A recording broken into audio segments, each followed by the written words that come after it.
بالله من الشيطان الرجيم. بسم الله الرحمن الرحيم. الحمد لله رب العالمين الرحمن الرحيم مالك يوم الدين. إياك نعبد وإياك نستعين. اهدنا الصراط المستقيم صراط الذين أنعمت عليهم غير المغضوب عليهم ولا الضالين آمين. وإلى حضرة عبد السلام المسيسي، وإلى حضرة أبو حسن السزيلي، وإلى حضرة أبو عباس المرسي، وإلى حضرة ابن عبد الإسكندري، وإلى حضرة الشيخ متولى الشعراوي، وإلى حضرة ابن عجيبة، وإلى حضرة أبويا السيد محمد النبي المالكي، وإلى حضرة الشيخ المسيدي، وإلى شيخ محمد يهديهم قصون يقدس الله سرهم ونور ضرهم يعلي درجاتهم لهم الفاتحة. أعوذ بالله من الشيطان الرجيم. بسم الله الرحمن الرحيم. الحمد لله رب العالمين الرحمن الرحيم مالك يوم الدين. إياك نعبد وإياك نستعين. اهدنا الصراط المستقيم صراط الذين أنعمت عليهم غير المغضوب عليهم ولا الضالين آمين. وإلى حضرة شيخنا علي، إلى حضرتك هاشم الأصغري، وإلى حضرتك رحمة الله، وإلى حضرتك بسر السمسوري، وإلى حضرتك أساس شمس العارفين، وإلى حضرتك إلياس يحيى، وإلى حضرتك سحر المحفوظ، وإلى حضرتك وإلى حضرتك حجي عبد الرحمن واحد، وإلى حضرتك حجي ميمون الزبير قدس الله سرهم ونور ظهرهم ويعلي درجاتهم لهم الفاتحة. أعوذ بالله من الشيطان الرجيم. بسم الله الرحمن الرحيم. الحمد لله رب العالمين الرحمن الرحيم مالك يوم الدين. إياك نعبد وإياك نستعين. اهدنا الصراط المستقيم صراط الذين أنعمت عليهم غير المغضوب عليهم ولا الضالين آمين. يا أرحم الراحمين، يا أرحم الراحمين، يا أرحم الراحمين فرج على المسلمين. يا أرحم الراحمين، يا أرحم الراحمين، يا أرحم الراحمين فرج على المسلمين. يا ربنا يا كريم، يا ربنا يا رحيم، أنت الجواد الحليم وأنت نعم المعين. يا أرحم الراحمين، يا أرحم الراحمين، يا أرحم الراحمين فرج على المسلمين. وليس نرجو سواك فادرك إلهي دراك قبل الفنا والهلاك. يا عمود يا ودين، يا أرحم الراحمين، يا أرحم الراحمين، يا أرحم الراحمين فرج على المسلمين. نسألك وليقيم العدل كي نستقيم على هداك القويم ولا نطيع اللعين. يا أرحم الراحمين، يا أرحم الراحمين، يا أرحم الراحمين فرج على المسلمين. يا ربنا يا مجيب أنت السميع القريب ضاق الواسع الرحيم فانظر إلى المؤمنين. يا أرحم الراحمين، يا أرحم الراحمين، يا أرحم الراحمين فرج على المسلمين بجاه طه الرسول جد ربنا بالقبول وهب لنا كل سول رب استجب لي امين يا ارحم الراحمين يا ارحم الراحمين يا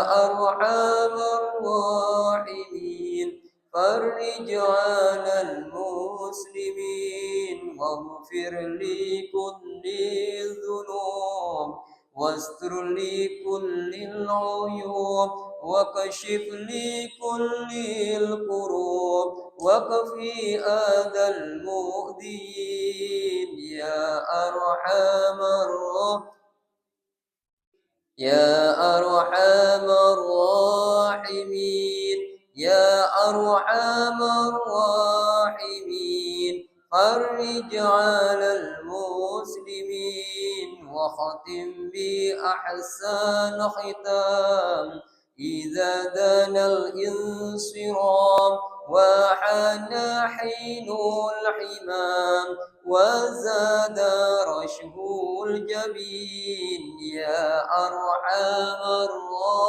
الراحمين يا أرحم الراحمين يا أرحم الراحمين فرج على المسلمين ثم الصلاة والسلام على شفيع الأنام والآل نعم الكرام والصحب والتابعين يا أرحم الراحمين يا أرحم الراحمين يا أرحم الراحمين فرج على المسلمين.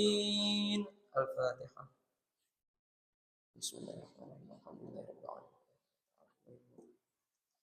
الحمد لله الحمد لله الذي أنزل السكينة في قلوب المؤمنين ليزدادوا إيمانا مع إيمانهم أشهد أن لا إله إلا الله وأشهد أن محمدا عبده ورسوله اللهم صل وسلم وبارك على سيدنا محمد عبدك ونبيك ورسولك النبي الكامل وعلى آله كما يليق بكمالك وعدد كمال أما بعد. Alhamdulillah, segala puji bagi Allah yang telah memberikan rahmat, hidayah serta taufiknya kepada kita. Pada malam hari ini kita bisa kembali berwajah di majlis ini.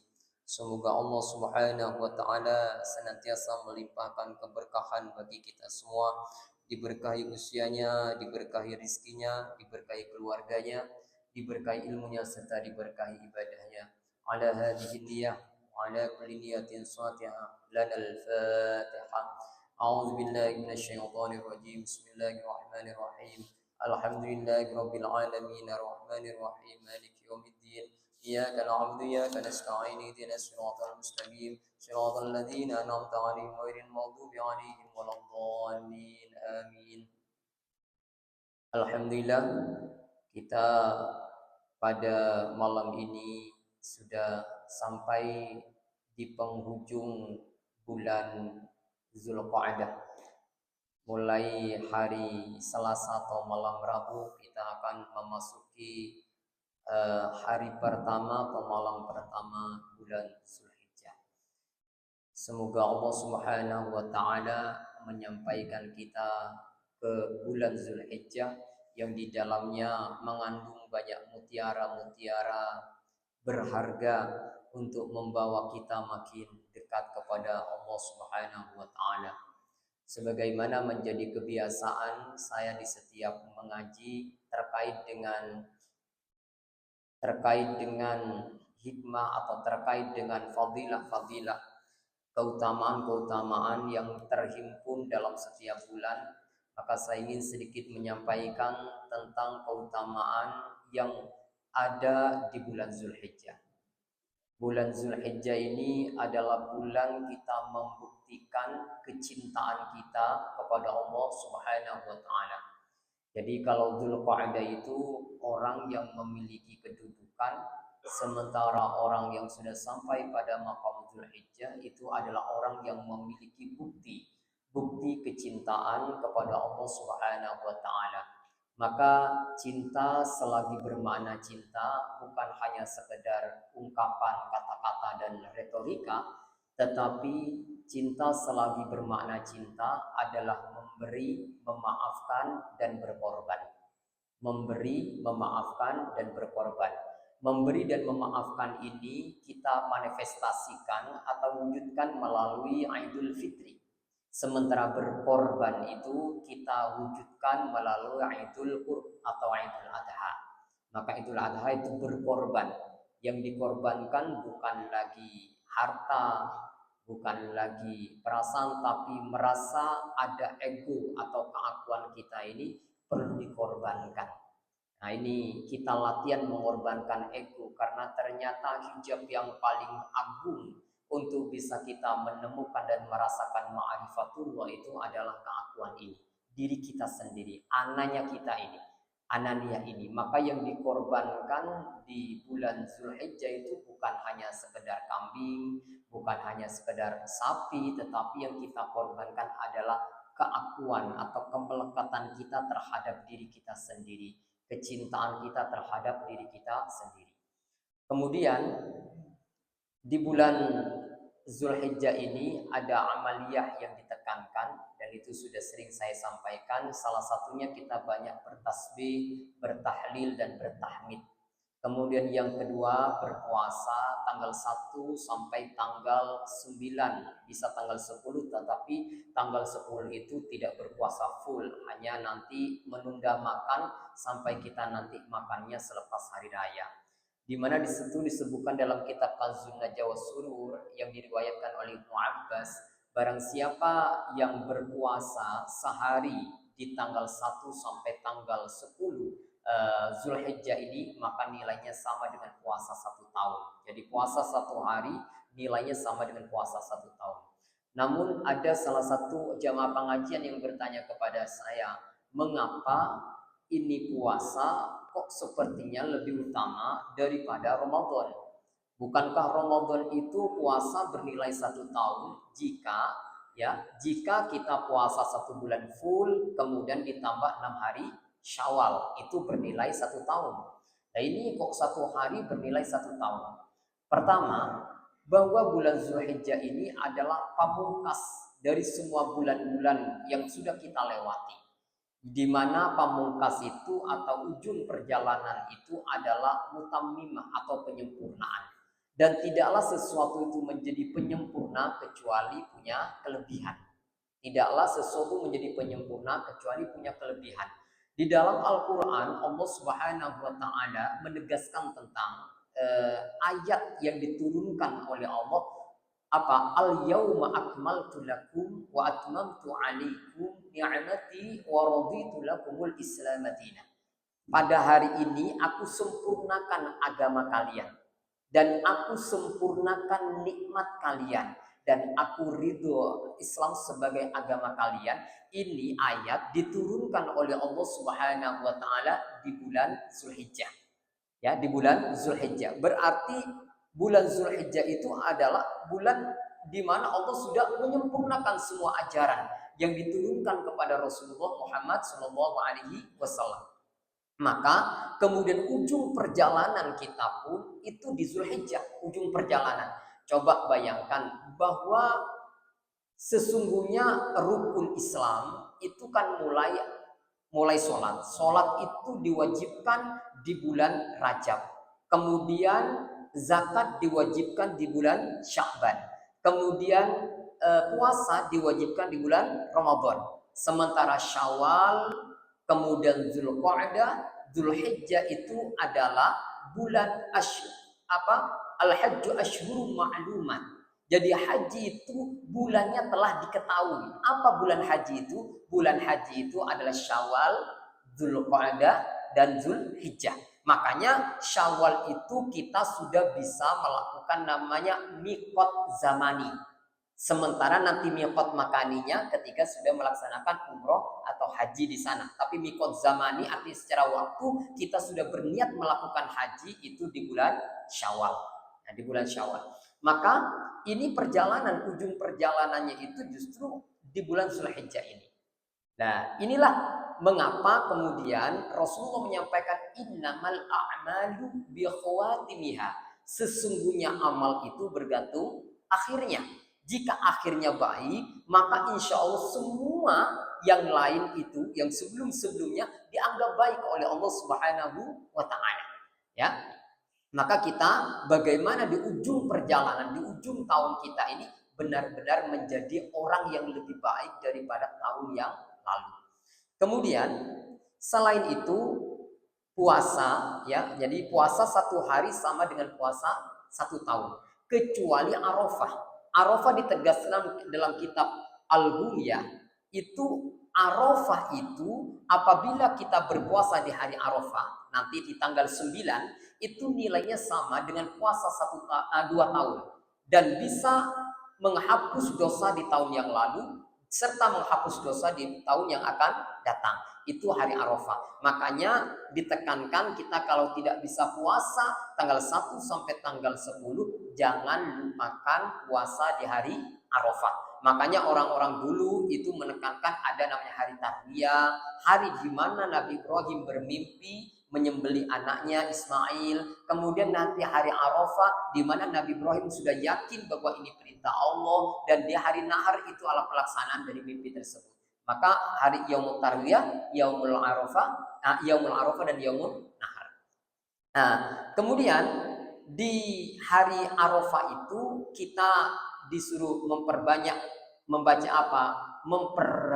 Memperbaharui iman dengan banyak membaca Qul huwallahu ahad. Ya, Qul huwallahu ahad. Apa? Di dalam kitab Kanzun Najwa Surur, mangqara'a suratul ikhlas. Mangqara suratul ikhlas alfamarrah ya u'atiya ma su'ila. Akan diberi apa yang diminta. Siapa yang membaca surat Al-Ikhlas di hari Arafah itu, siapa baca surat ini 1000 kali, maka dia akan diberi oleh Allah apa yang dia minta. Maka cara membacanya biar kita bisa 1000 itu mulai maghrib, mulai misalnya besok besok Arafah, maka mulai maghrib sekarang baca sampai nanti sore, atau sampai sebelum ghurubi syamsi, sebelum terbenamnya matahari. Itu mungkin yang bisa saya sampaikan terkait dengan Zulhijjah. Dan kemudian salah satu kesunahannya tadi puasa, sholat malam, dan jika kita mampu berkurban. Ya, berkurban itu udhiyah fasunnatun muakkadatun. Jadi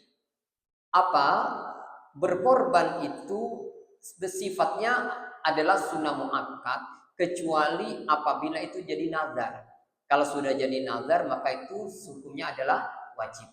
Nah, dan kalau bisa dan memang bahwa kita berkorban sapi untuk 7, kemudian berkorban kambing untuk 1 orang, dan dilakukan kurban itu setelah sholat id ya dan khutbah selesai.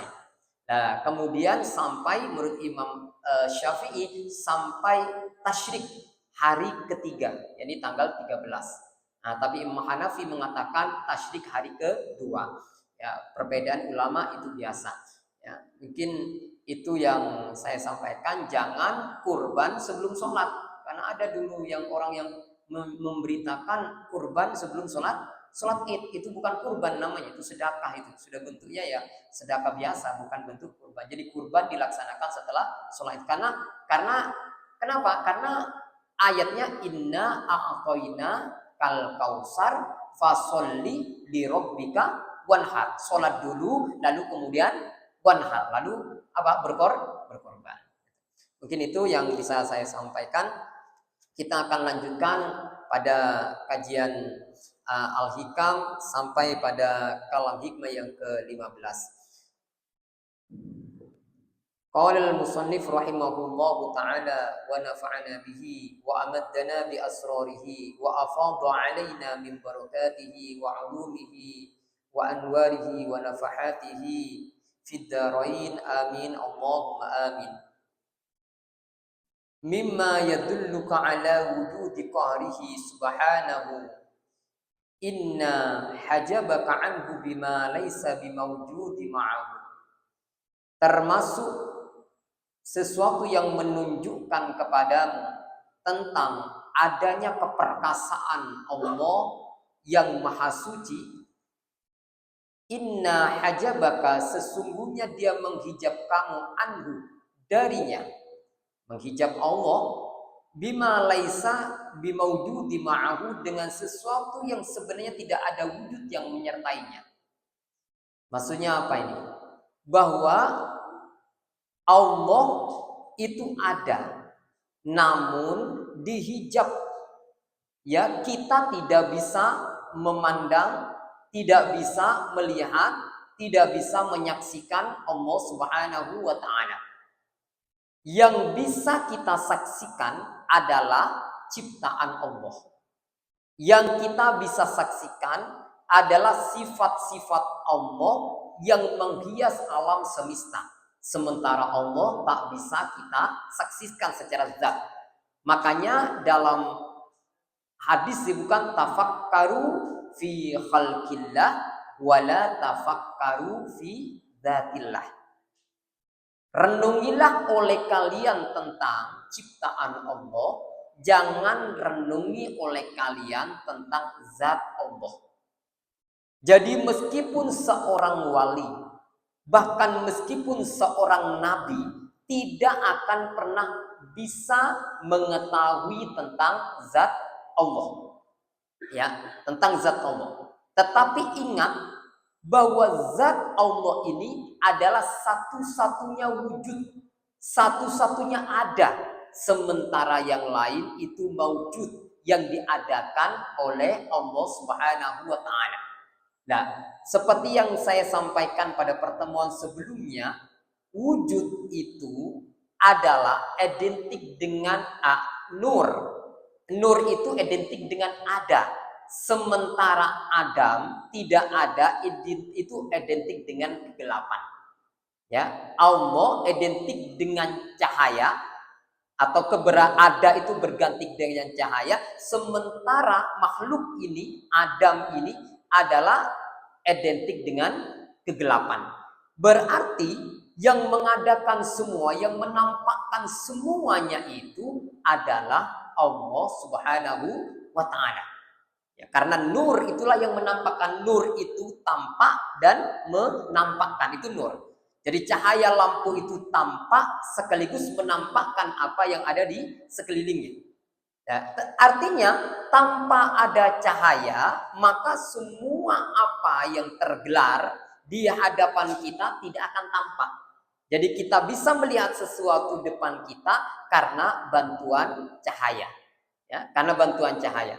Nah, di sini sesungguhnya Allah itu terang, benderang, namun tidak terlihat oleh kita. Bukan karena dia gelap, tapi saking terangnya sampai tidak terlihat. Coba kita melihat matahari. Yang kita lihat sesungguhnya apakah mataharinya atau cahaya matahari. Sejatinya yang kita lihat bukan matahari, tetapi cahaya matahari. Kalau kita menatap cahaya matahari, kita akan menatap mataharinya, kita akan silau. Maka untuk melembutkan cahaya matahari itu akhirnya ada rembulan untuk bisa mengenal tentang cahaya. Maka memang hubungan antara Allah dan Rasulullah itu seperti hubungan matahari dan cahaya. Jadi kalau kita langsung melihat Allah nggak bisa. Untuk kita mengenal Allah, kenalilah Rasulullah Muhammad SAW. Ya, karena Rasulullah itu adalah nurullah. Beliau adalah cahaya Allah Subhanahu wa ta'ala. Jadi selama ini yang kita ketahui itu adalah sifat, bukan zat. Misalnya, tentang kita, mana kita? Kita ini tangan, ini leher, ini punggung. Di mana yang diri kita? Tidak ada diri kita. Yang diri kita ini kan ini ada namanya masing-masing. Setiap piranti, setiap anggota tubuh itu memiliki nama masing-masing. Ya diri kita yang sejati, yang sebenarnya tidak terlihat justru. Kenapa? Karena ruh itu tak bisa diraba oleh mata, tak bisa didengarkan oleh telinga, tak bisa diraba juga oleh tangan. Ya kan ruh kita kan juga nggak kelihatan. Ya toh? Nah, kalau ruh itu kelihatan, ketika ada orang dikatakan Mbah Surip sudah meninggalkan dunia. Mana yang Mbah Surip yang meninggalkan dunia? Padahal keseluruhan tubuhnya Mbah Surip itu masih terbujur kaku dan ada. Ada telinga meskipun itu sudah tidak mendengar. Ada mata meskipun itu sudah tidak melihat. Ada lisan tapi itu juga sudah tidak bisa berbicara. Tapi seluruh tubuhnya dia masih ada. Yang meninggalkan dunia itu adalah apa? Ruh. Yang itu wilayah yang tidak kita ketahui. Wilayah yang tidak perlu dibahas oleh kita, kata Allah Subhanahu wa taala. Karena yang tahu ruh itu hanyalah Allah. Berarti kita sendiri sebenarnya kita tidak bisa meraba melihat tentang diri kita loh. Mengenal diri kita yang hakiki, meraba diri kita yang sejati tidak bisa, apalagi meraba zatnya Allah. Ada sebuah filosof yang bagus menyampaikan ini. Coba kamu lihat antara bahwa sesungguhnya yang ada itu hanya kualitas, hanya sifat dan kualitas. Yang bisa dibandingkan itu hanyalah sifat dan kualitas. Misalnya daun ini mana lebih hijau? Ada hijau, ada lebar. Kenapa? Mana hijau antara daun ini dengan daun itu? Mana lebar antara daun ini dengan daun itu? Jadi yang dibandingkan itu adalah sifat dan kualitas. Namun bendanya daun itu yang mana? Kita juga nggak tahu. Mana bendanya daun itu? Nah ini, artinya kalau mengenal sesuatu saja tidak bisa, zatnya sesuatu saja kita tidak tahu, apalagi zat Allah Subhanahu wa taala. Maka ini wilayah ghaibul ghuyub. Sesuatu yang gaib yang tak bisa dijangkau oleh pikiran kita. Nah, kemudian Allah itu terang. Ya, terang benderang. Dan buktinya dialah yang menampakkan semua ini. Namun saking terangnya itu tidak terlihat oleh kita. Seperti kita lihat, mata ini melihat, tapi mata ini tidak bisa melihat dirinya, ya kan? Mata ini bisa melihat, tapi tidak bisa melihat dirinya, ya. Dan bahkan manusia itu sangat lemah, melihat yang dekat tidak bisa, yang paling dekat nggak bisa, yang paling jauh juga tidak bisa. Itu manusia, ya toh? Jadi saking dekatnya Allah, kita tidak bisa melihat. Maka Allah sendiri mengkonfirmasi dirinya, wa nahnu aqrabu ilaihi min hablil warid. Sesungguh kami ini, wa nahnu sementara kami ini aqrabu lebih dekat daripada urat nyawa. Lebih dekat daripada urat nyawa. Ya. Atau saya pernah nyampaikan, ini adalah kitab. Yang kamu lihat ini yang mana? Oh, saya lihat kitab. Oh, tidak. Yang seharusnya kamu katakan dulu bukan kitab. Yang kamu katakan dulu itu cahaya. Kamu lihat cahaya baru lihat kitab. Karena berkat adanya cahaya lalu kita bisa lihat kitab. Namun kita lalai dengan cahaya. Kita merasa tidak ada cahaya. Cahaya itu walaupun ada tapi nggak direken oleh kita. Padahal semua itu ditampakkan oleh cahaya. Ya, oleh cahaya. Nah inilah seperti kita ini. Lah Allah itu cahaya lahir, cahaya batin. Coba bayangkan, ketika dia cahaya itu kesadaran. Tanpa cahaya mata ada, tapi karena tidak ada cahaya kesadaran, mata tidak bisa melihat. Ya toh? Telinga ada, namun kalau tidak ada kesadaran ruh, maka telinga nggak bisa mendengar. nggak bisa mendengar. Coba ketika orang tidur, ruhnya dicabut oleh Allah. Ya, masih diambil oleh Allah ketika tidur. Meskipun ada musik yang begitu keras, kalau dia memang benar-benar tidur dan ruhnya sedang diangkat oleh Allah, dia nggak dengar. Meskipun telinganya ada. Gitu ya. Ya, jadi yang membuat kita mendengar, yang membuat kita berbicara, yang membuat kita ini karena ada namanya ruh ini, kesadaran ini. Nah, yang menampakkan ini, menampakkan alam semesta, baik yang lahir ataupun yang batin, itu adalah nurus samawati wal ardh. Allahu nurus samawati wal ardh. Allah itu cahaya langit dan bumi, dan cahaya bagi setiap hati manusia. Nah, Allah itu saking terangnya tak kelihatan. Seperti saya cerita tentang tentang kaca. Bagaimana Ratu Bilqis ketika sampai ke istana Nabi Sulaiman. Nabi Sulaiman itu membuat semacam taman yang di atas taman itu ada kaca yang bening. Saking beningnya itu seperti tidak ada kaca. Sehingga kemudian ketika dia sampai ke tempat itu diangkat itu lututnya roknya lah ya, roknya Balkis itu. Kenapa? Karena ini dikirai bukan kaca. Saking apa tadi? Saking beningnya, sehingga kaca itu nggak kelihatan. Ya, saking beningnya nggak kelihatan.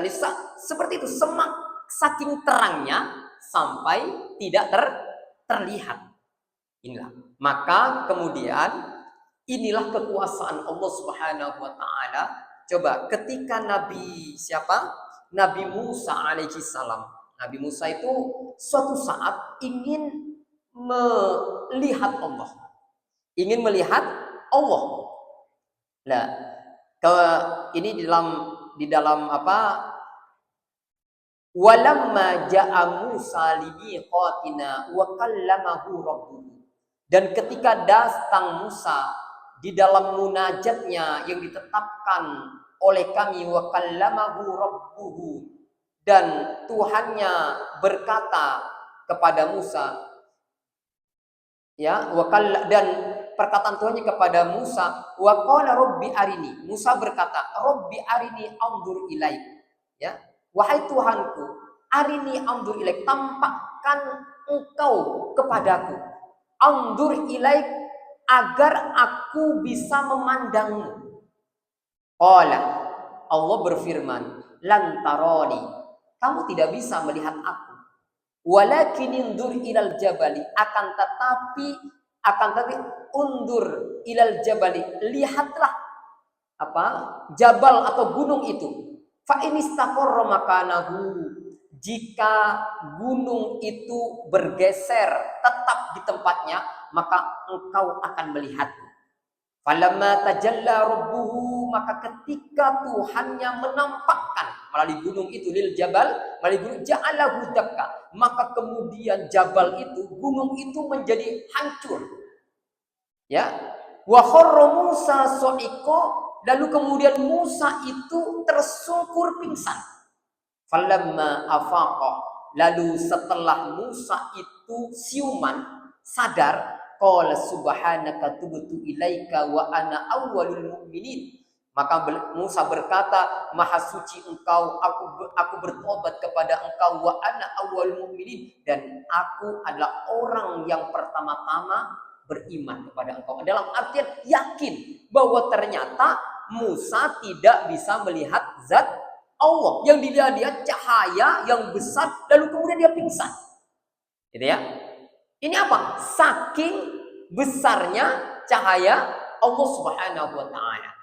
Maka itu artinya bahwa yang dengan kita melihat cahaya ini, semuanya ini adalah dulumat.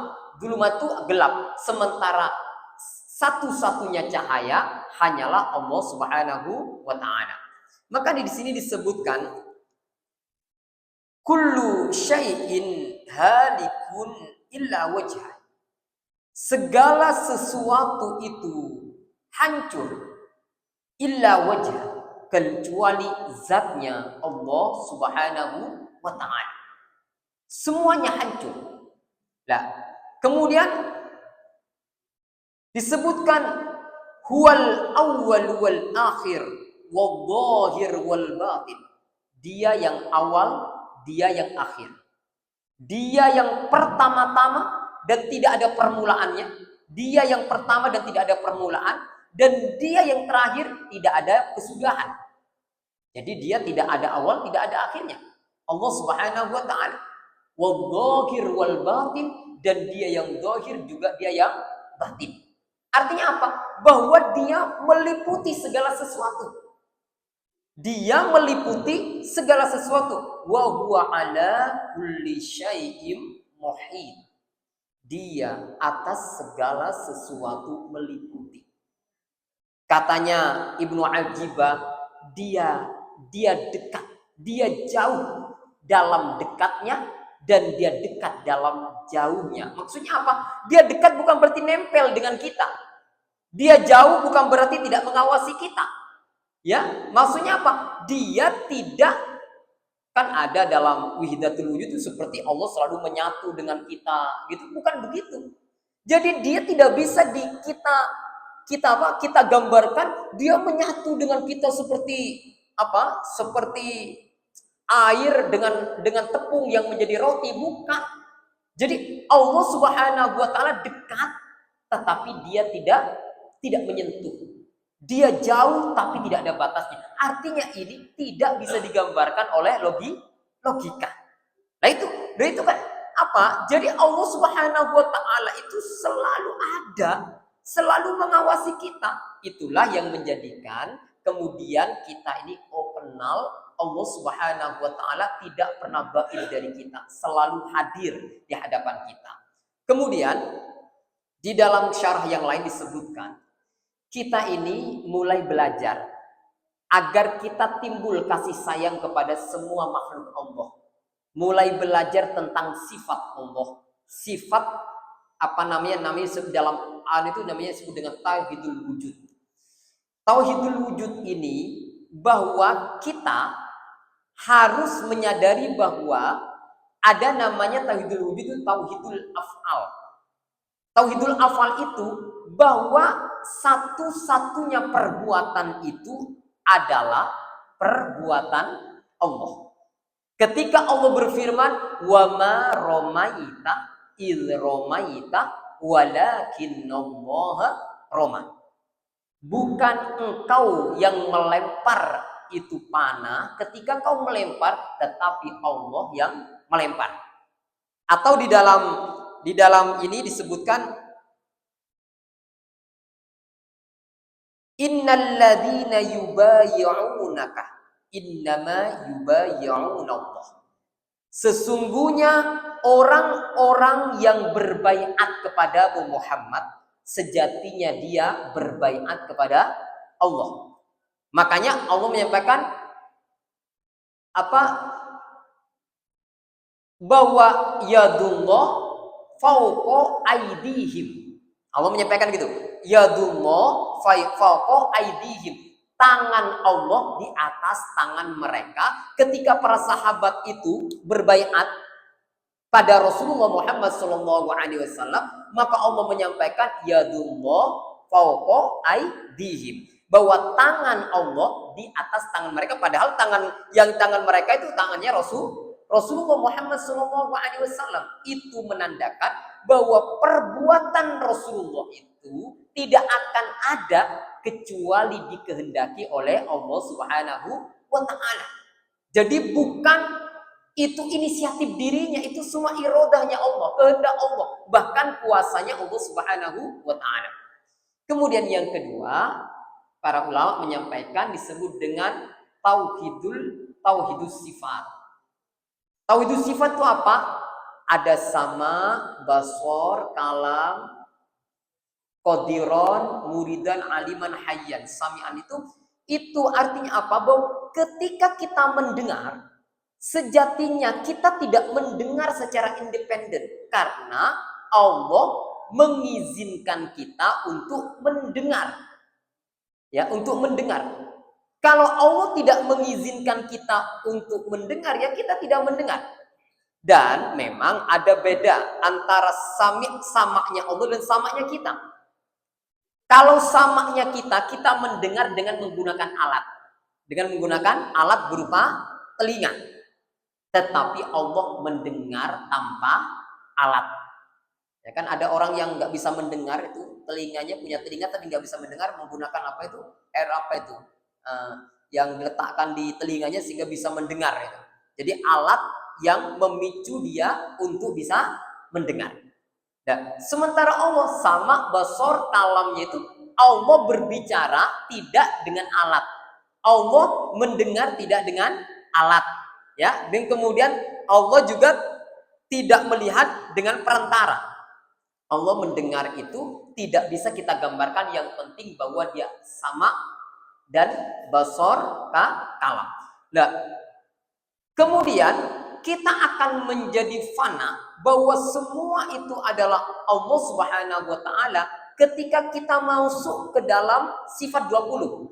Ya, sama basor kalam, kudro iroda ilmu hayat. Nah, hayat ini menjadi apa? Menjadi sumber dari semua yang ada. Kalau nggak ada hayat, kudroh tidak ada, kuasa nggak ada. Kalau nggak ada hayat, iroda juga nggak ada. Kalau tidak ada hayat, ya maka apa tadi? Sama juga nggak ada, kalam juga nggak ada. Kalau nggak ada hayat. Nah, tetapi hayat ini milik siapa? Hayat ini milik siapa? Kalau itu disebut milik kita, kita bisa mempertahankan. Tapi nyatanya kita tidak bisa mempertahankan. Hayat ini milik dia, wal hayyul la yamut. Dia yang maha hidup dan tidak pernah mati. Allah Subhanahu wa taala. Berarti seluruh hayat semesta ini bersumber dari hayatullah. Bersumber dari hayatullah. Nah, kalau kita memahami ini, oh ini semua hayatullah, maka kita ini mencintai semuanya karena ini berasal semuanya dari Allah. Begitu. Kenapa para sufi itu begitu sayang, begitu cinta kepada semua manusia, tidak ada musuh dalam kehidupannya, karena dia semua melihat bahwa energi kehidupan ini semua mengalir dari hayatullah, mengalir dari hidupnya Allah Subhanahu wa taala. Sementara hayat itu adalah sifat dari zatullah, sifat dari zatnya Allah Subhanahu wa taala. Nah, ini orang kalau sudah sampai pada tauhid tauhidus sifat, ini dia merasa la hayyun illallah, tidak ada yang hidup kecuali Allah. Dan karena kita tidak hidup, maka kita nempel kepada Allah yang maha hidup. Nah, kemudian yang terakhir adalah tauhiduz zat. Tauhiduz zat ini bukan kita manai ini zat ini enggak. Bahwa kita ini sebenarnya tidak ada. Coba kita lihat, saya dulu pernah sampaikan, kalau kita melihat Indonesia, mana tuh Indonesia? Kalau MH bilang Indonesia itu bagian desaku. Nah, mana sih Indonesia itu? Indonesia itu kita nggak bisa melihat satu-satu Indonesia. Oh, ini Jawa Timur. Belum ada Jawa Timur. Jawa Timur mana ya? Di Surabaya. Di Surabaya mana? Ya ini di Rungkut ini, ya kan? Di Rungkut yang mana? Di Alialas mana ini? Alialas nggak ada. Kalau kita rinci satu-satu, tidak ada. Jadi memang tidak ada kita ini. Kalau kita pahami ini kan ini semua, kalau kita teliti itu yang diri yang sejati itu yang mana? Yang mana? Semuanya itu sebenarnya adalah zatnya Allah Subhanahu wa taala, dan kita sebenarnya tidak ada. Yang ada hanyalah Allah. Nah, ini kesadaran seperti ini bukan berarti kita ini aku kan nggak ada, nggak direkan, bukan begitu. Maksudnya apa? Kita merasa tidak ada itu sehingga tidak timbul perasaan aku ini ada. Aku ini loh. Aku kalau nggak aku nggak akan muncul ini. Ini masjid nggak akan terbangun kalau tidak aku ini. Kalau nggak aku yang kerjakan tidak akan mungkin ini. Ini kalau ini kesadaran ini itu sebenarnya upaya kita mengikis keakuan. Mengikis keakuan, perasaan ada ini loh. Merasa eksis, merasa punya kuasa, merasa dia punya pengaruh, merasa dia yang berjasa ini loh. Ini yang harus kita hilangkan dari kita. Karena sesungguhnya semua itu akan ada karena Allah Subhanahu wa taala. Dan buktinya apa? Ketika kita nanti meninggal dunia, kehidupan tetap berjalan. Gitu. Nah, kita yang menganggap kita berjasa, kalau nggak ada saya yang mimpin ini nanti nggak akan terus berlanjut ini. Emang yang jaga agama ini, yang menjaga kehidupan ini kita. Tidak, Allah yang menjaga kehidupan ini. Setelah tidak ada Pak Soekarno, ya ada Pak Harto. Setelah nggak ada Pak Harto, ada siapa? Ya ada Pak B.J. Habibie. Setelah itu langsung berlanjut ada Gus Dur, ada Megawati. Setelah itu ada Pak Jokowi. Ya, Pak Jokowi setelah itu udah kayaknya nggak ada orang yang super power dengan Pak Jokowi. Ini kalau dengan Pak Jokowi ini makin bagus ini kan gitu. Tapi ternyata Pak Jokowi ada lagi Pak Prabowo. Setelah ini beliau siapa lagi? Jadi bangsa ini, agama ini bukan orang yang menjaga. Yang menjaga adalah Allah Subhanahu wa taala. Sehingga apa? Tidak ada kesombongan. Tidak ada kesombongan dengan jasa yang kita lakukan. Karena sesungguhnya satu-satunya zat ya adalah Allah Subhanahu wa taala, dan satu-satunya yang punya kuasa adalah Allah Subhanahu wa taala. Inilah sebenarnya al-hikam menuntun kita. Ini kan Pak, kalau bicara tentang tauhid terlalu, jadi nanti kita bisa nggak makan, nggak minum kalau terlalu dalam. Yang penting kita pahami bahwa kita mengenal tauhid ini agar tumbuh kasih sayang kepada sesama manusia. Sudah tidak saatnya kita benci, memusuhi orang, karena semua itu adalah afalnya Allah. Itu semua kehadiran Allah Subhanahu wa taala. Mungkin ini yang bisa saya sampaikan. Semoga Allah Subhanahu wa taala memberikan keberkahan kepada kita semua. Dan Pak Sanjaya sudah berangkat gitu? Belum ya? Ya, semoga Pak Sanjaya diberikan keselamatan oleh Allah Subhanahu wa taala dan menjadi haji mabrur, dan nanti bisa kembali ke tanah air dalam keadaan membawa banyak keberkahan untuk kita semua. Ada hadhihi niyya wa kulli niyatin shalih. Al-Fatihah.